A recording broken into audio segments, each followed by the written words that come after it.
It's so long. I'm not gonna have another TBR video for months.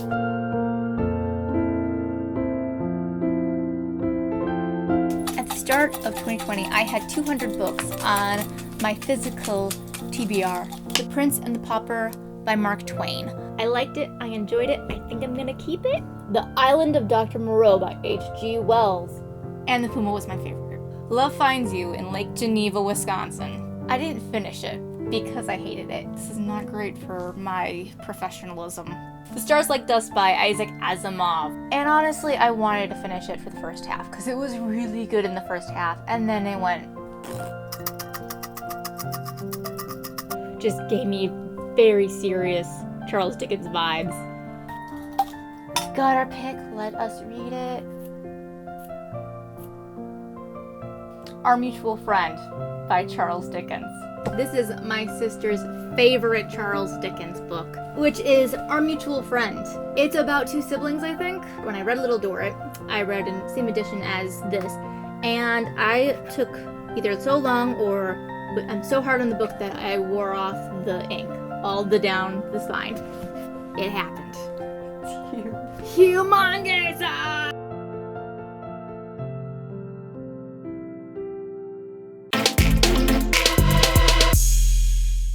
So last October, I filmed my last TBR Jar video, and I pulled out Our Mutual Friend, the massive volume that's like 820 pages long. Did it kill me? No, but it did take me almost 10 months to read, probably more than that, yeah. I knew at some point during this challenge of my TBR Jar that I've been doing the last year and a half-ish, probably longer than that I would get a really, really, really massive book. And in some ways, I'm very lucky because it's Our Mutual Friend, which is my sister's favorite Dickens novel. And so I knew even if I didn't like it, it would be good to understand why she liked it and to read one of my very close people's favorite books. It was a win-win situation picking this book, but this book was hard to get into. I had a really hard time keeping track of all the characters. I kept trying. I got like 100 pages into it. Very confused. So I watched the BBC miniseries from the 80s, this one, which helped me a lot to get into what the story was about, what was going on, understanding what was coming, so I could start feeling like I was getting foreshadowing. And it just helped me get to the end where I finished it in July. And I think I can now tell you what this book is about. Our Mutual Friend by Charles Dickens, the last full, complete novel that he wrote, is about fortune and money and what people do to get money. Yep. The book starts off with Lizzie Hexam, who is on the river, and she and her father find a dead body, and the dead body is identified as John Harmon, who was going to inherit a very, very, very large amount of fortune from his father, who recently died. And because he's dead now, the fortune is up for grabs, basically. And it goes to the least likely people, the Boffins. Are you confused? Yeah, because this was very confusing to me. All of society, and there's many people in society, talk about this for a lot of the book. And most of them don't matter except for Mortimer Lightwood, who is the Harmon solicitor.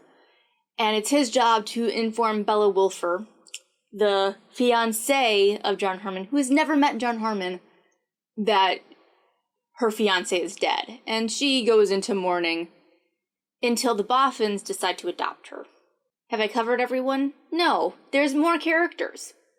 It's a Dickens book. We also have Mortimer Lightwood's best friend, Eugene Rayburn, who is also a lawyer, but he goes along with Mortimer, and because of this, he meets Lizzie Hexam, and he falls madly in love with her against the better wishes of her brother, Charlie, and Charlie's teacher, Bradley Headstone.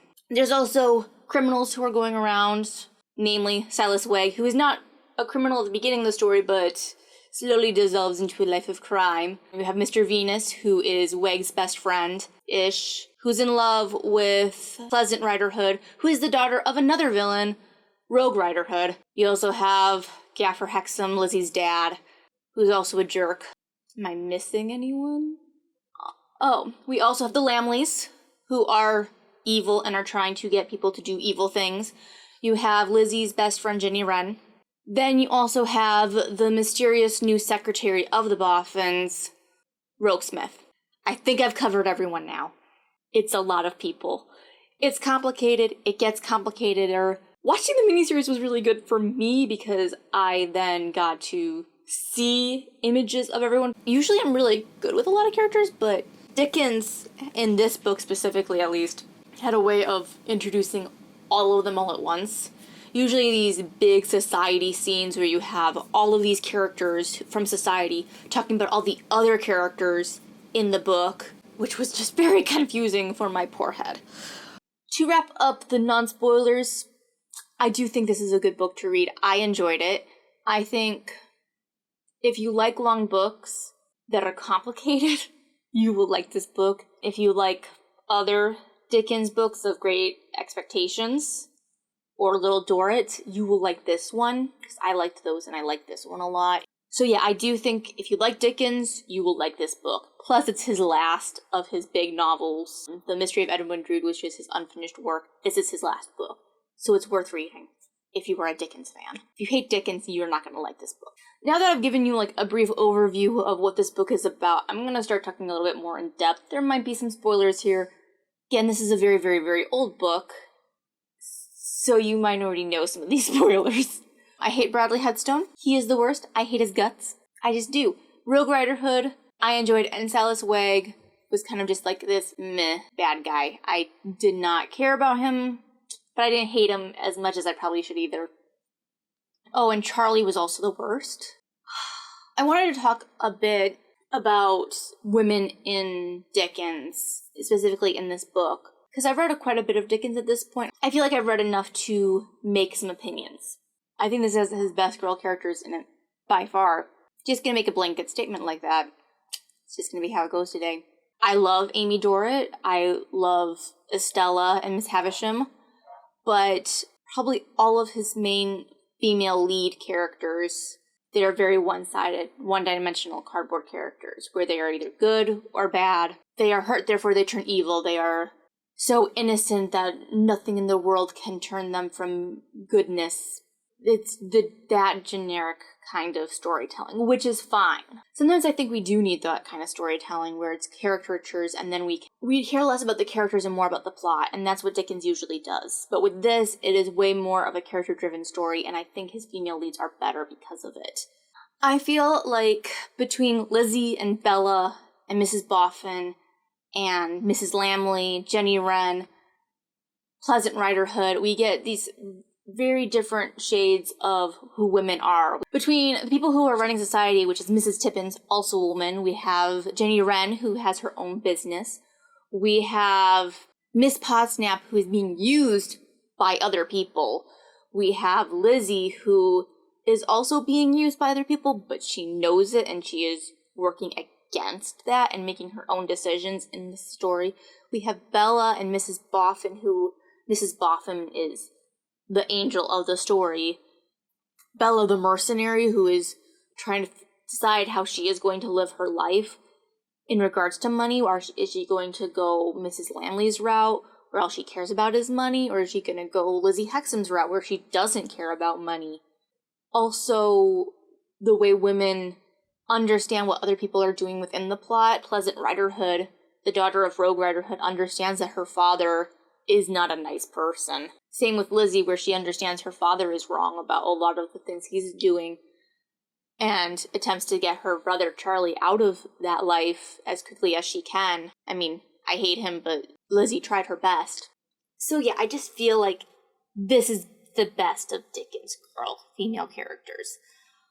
His male characters fall into a lot of the same lines of his previous books. You have the guys who are noble, you have the guys who aren't noble, you have the guys who are kind of in between, you have the guys who are doing good things for the wrong reasons or the right things for the wrong reasons.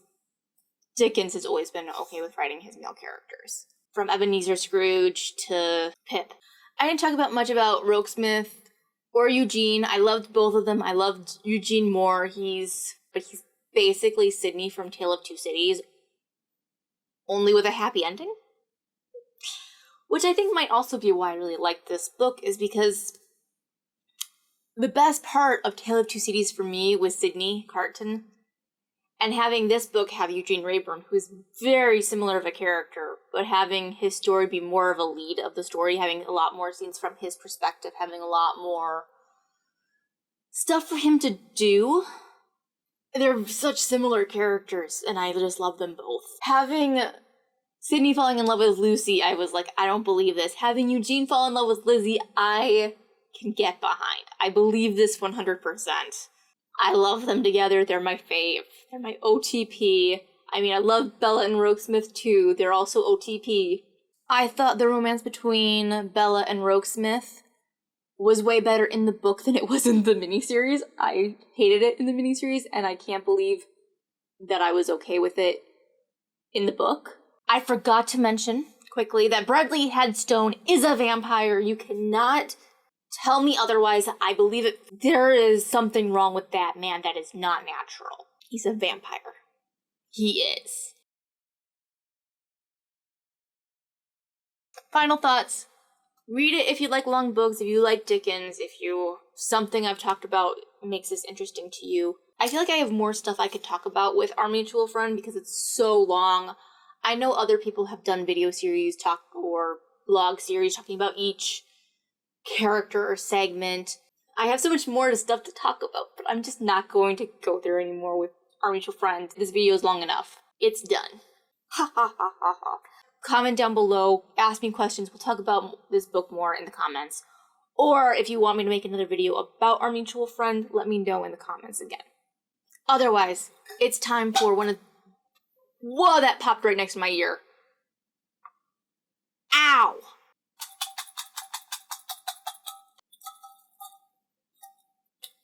I have not done this for a while.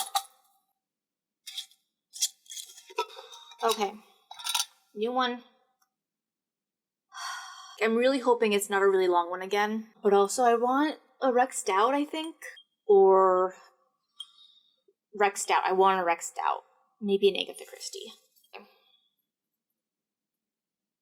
Here we go.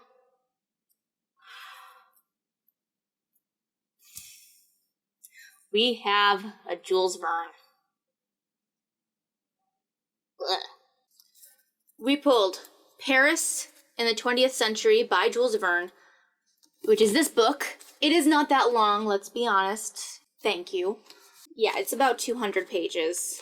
This is a book Jules Verne wrote about the future back in the 1800s. I don't know. Here's the thing. It's the last 2 Jules Verne books that I've read. I did not like either of those books. I was really super excited about this book when I bought it. It's Jules Verne's The Lost Novel, Paris in the 20th Century. So we'll see. I might hate this book. I'm scared. There is way more of a chance that I could hate this book than with Our Mutual Friend. Our Mutual Friend was like long and scary and intimidating. Jules Verne and I have not been getting along. Anyway, stay tuned for my next video where I talk about more Jules Verne. Whether you like him or hate him. I hope you're having a lovely afternoon. If you like this video, you can give it a like. You can hit the notification bell for when I post Paris in the 20th Century. And you can leave a comment to talk more about Our Mutual Friend if you have questions, concerns, maybe you want more information on a certain character or a plot line. And I'll see you next time. Have a good afternoon. Bye!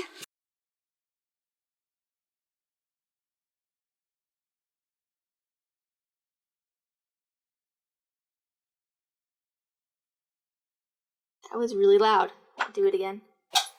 Yeah!